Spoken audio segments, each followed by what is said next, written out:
Hey folks, it's Pastor Mike here in the study.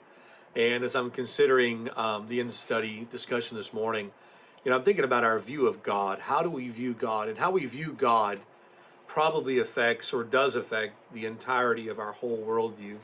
And do we see God in the right way? And understanding that how we see God, how we see ourselves, how we see men around us affects all of that. And this ultimately was what shapes our worldview. And maybe an oversimplification of it all is starting off with the right view of God and then seeing the right view of self and seeing then the right view of man around us. And the first thing we always want to see about God is holy. Is God is holy. And when we see God high and lifted up and we see him as a holy God, it puts things in perspective. Now, obviously, God is holy and he's always holy, and his attributes are not a part of him, but they are the essence of him. And then we also understand that God is just and God is love and God is all these other things as well. But I think that first thing is to see God as a holy God. And when we see him as holy, then we see his reaching down to man as a greater thing. When we diminish God's holiness, we actually diminish the condescension of God to man, and because he didn't have to reach that far if he's not that holy.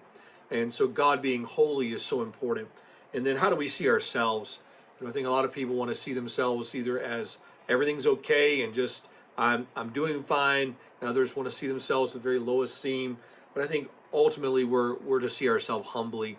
And humbly, I don't think is thinking less of ourselves or thinking less of ourselves, but it's thinking of ourselves less.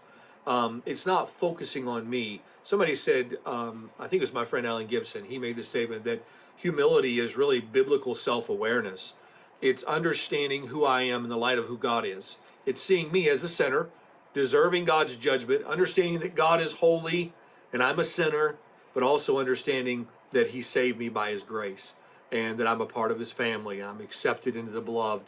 I was a stranger and now I've been brought nigh. And so it's walking humbly. And then the last thing is, how do we see others? Today, do you see others as competitors? Do you see them as consumables? Do you see them as just needy people that you have to constantly fill the need for? But if you see others in the light of who God is and who they are, it puts all of that in the right perspective. Now, obviously, we could say a lot more about this, but just ask yourself today, how do you see God? How do you see yourself? And how do you see others? And that begins to shape our worldview of how we work throughout the day. Hope these thoughts will be an encouragement to you. We'll see you next time in the study.